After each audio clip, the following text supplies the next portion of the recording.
Yo, what is going on, everybody? Welcome back to Home of Comics. This is Brayden back in for another Marvel video. Today, we're going to be talking about the three unannounced Marvel Studios films dated in 2029, what they might possibly be, what I think they're not going to be, and where those other movies might end up being on Marvel Studios' release timeline. So, we got dates for May 4th, which is also Star Wars Day, which is pretty cool, in 2029, July 13th, and November 9th. There's nothing else that we've gotten about these movies. We just know that there are three untitled Marvel Studios movies releasing on those days. So I'm going to be predicting exactly what movies are going to be in each spot, why I think those are those movies, and why they're not a different movie. We're going to start with the May 4th slot, and I think that Nova is going to be the May 4th film. It's the cosmic film that I think you're going to need to eventually get into if you want to explore the cosmic side of the MCU. We're seeing X-Men, Ghost Rider, and Black Panther 3, but none of those are going to be cosmic.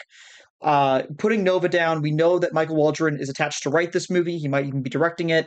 I think we've got plenty of time for it to come out in May. I think 2029 is a pretty decent spot. Doing it a little bit earlier also ensures that should it not do well, you have two other surefire hits, hopefully, to round out the rest of the list. This is also the only film on this 2029 slate that's going to be a solo movie. Everything else is either a team up or a sequel to something else. I do think that Nova could be that Guardians of the Galaxy sort of pillar. Whether or not we're doing Richard Rider or Sam Alexander, you still get to do like a Nova-esque project. I also think that Lantern Season 2 is likely to be releasing around this time too. And if you want to sort of ride off the coattails of that, I think Nova is sort of Marvel's answer to Lantern's success. I also think that it's just a lower stakes film. Putting it in May again, like I said, kind of reduces risk. I do think it'll be an origin story, possibly around Sam Alexander, um, and with the Nova Corps basically rebuilding after the events of Secret Wars. I'm thinking it'll be sort of like Spider-Man: Homecoming, a kid who's inheriting power he doesn't understand, thrown into this legacy now, much like Spider-Man had to live up to Tony Stark's legacy. Now, the July date was interesting, and I went back and forth between this and possibly a different movie, but I'm going to stick with what I think it's going to be, which is Deadpool 4. What I really think it's going to be is an X Force movie, but I think they're going to put Deadpool in the title. Whether it's going to be called Deadpool X Force or X Force and Deadpool or Deadpool and X Force or something along those lines. I do think that Deadpool is going to have another movie, and I think this is the best time to do it. Is summer blockbuster, $1 billion, book it. $1.3 billion is what Deadpool and Wolverine made. So there's no reason why they're not going to make a sequel.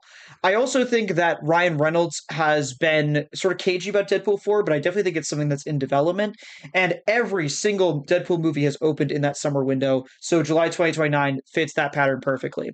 Now that Deadpool's fully integrated into the mainline MCU post Secret Wars, I do think that um we're gonna get another like legacy character cameo blitz the way that we did with Deadpool and Wolverine. I think they're gonna do it a little bit differently because I also just think that the multiverse is already kind of fully finished up.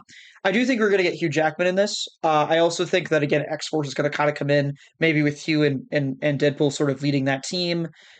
We could get our first look at something like the new Wolverine in the MCU in this movie. I really don't know. But judging on the success of X-Men as well, we could get the X-Men in this movie. I just think that this is a movie that is a surefire $1 billion hit regardless of who else is in it. It would be stupid for Marvel to not put some other major players in it to try to get them even more exposure. Finally, I think that November movie is going to be Fantastic Four 2. Uh, First Steps underperformed by like the typical July like Marvel standards. It's at around $520 million worldwide. It's not like not going to get a sequel because of those numbers, but I also think that Fantastic Four 2 is already sort of a long shot to release anytime soon. So November seems like a time that might be best for it. I do think the Fantastic Four are going to be central to Secret Wars and also just to the post Secret Wars plans in general as well. Um, that November slot also has sort of precedent for Marvel. Typically, it's built towards movies that matter narratively to the story, not just like the big commercial hits. So you think about the Marvels released in November 2023, it was a very big movie narratively. I know it doesn't seem that way now, but I definitely think that they intended for it to be big narratively, just like they intended for Eternals to be big narratively. And while they both did not do well in that time slot, I do think that the Fantastic Four 2 being possibly in that slot might be a bigger push for Marvel, might be bigger for their narrative overall. I do think the next villain will be possibly Annihilus, and I think that you could introduce him in Fantastic Four 2. He could move a little bit further. You could have a new Doctor Doom in Fantastic Four 2. You could have RDJ's Doom, but I don't think he'll be in it. Um, any aspect of that could be what you see in First Steps 2 or Fantastic Four 2. I don't think it'll be called First Steps. I also think that we could see Galactus again. Maybe this time it's the 616 version of Galactus. Or what we could see instead is the Fantastic Four adjusting to this new universe now that they're fully integrated within it, much like Deadpool would be. You get 2 movies back to back about people trying to fit in this new universe. And you get Nova, who's sort of just fitting into the universe that's already existed forever. So before we get to the end of this video, I want to talk about different movies that I did not talk about here. Shang-Chi 2 being the first. 2028 is crowded. It's not happening there. And I think 2029 is going to be the exact same thing. I do think that it's possible that Shang-Chi and the Ten Rings 2 moves to 2030. It seems like the best option for it. However, it's also 9 years after the last one. That's a lot of time. And I do think that Shang-Chi 2 could just be a 2029 movie regardless. If they don't want to do it that far, they could also make it a streaming movie or a one shot or something. They could do a 10 Rings one shot, put Shang-Chi in it, wait for the sequel later. I also think that if Deadpool 4 isn't ready to go, Shang-Chi 2 is possibly most likely to fill that July spot.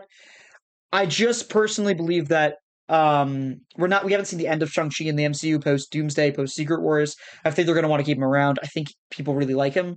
Giving him a sequel in 2030 seems like the best play. I also think you're going to want to probably see him earlier. Streaming might be his home for that time. Finally, we're going to be talking about Doctor Strange 3 and 4, 5. I'm just going to put these both together. They're both legacy sequels for bigger characters than Shang-Chi.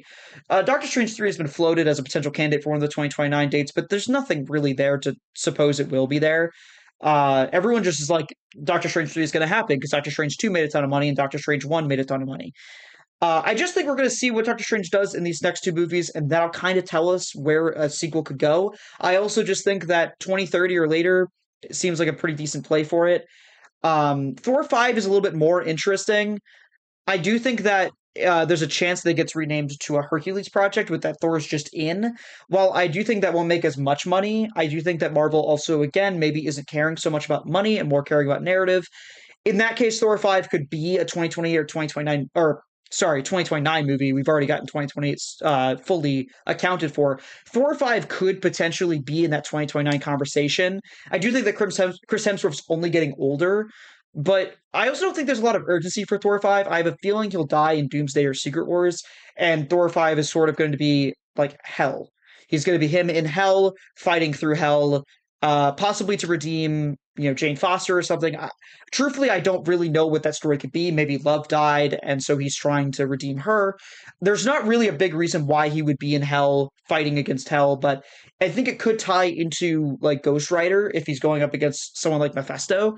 Um, these are all just like ideas I'm sort of just like spitballing right now.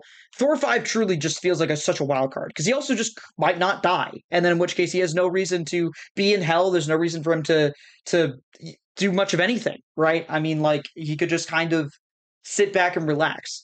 That's sort of why I think 4 or 5 at least is just not as imperative as these other projects. And the same thing really goes for Doctor Strange 3 as well. So that's what I'm going to say. Nova's going to be in the spring, Deadpool 4 is going to be in July, and Fantastic Four 2 is going to be in November. And I assume that Nova will be an origin story, Deadpool 4 will be of X-Force, and Fantastic Four will have Annihilus as the main villain. Definitely all very different tonal movies, but I think a few of them really do connect to a larger topic that Marvel's going to be addressing post-Secret Wars, which is adjusting to this new universe.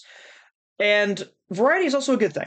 I think DC is doing a good job having different variety and different tones for characters. I think Marvel sort of doing something similar could be a really great play for them as well. To be clear, Marvel hasn't confirmed a single one of these. All 3 2029 dates are still officially unclaimed by any property. I just think that this is probably what's likely to happen. So drop your predictions in the comments. Do you guys think something else is coming? Maybe something it's completely out of left field. That's kind of how Ghost Rider happened. So it absolutely can happen in a different way for Marvel in 2029 as well. Make sure to like, subscribe, comment down below your thoughts, and I'll see you guys in the next Homa Comics video. Peace.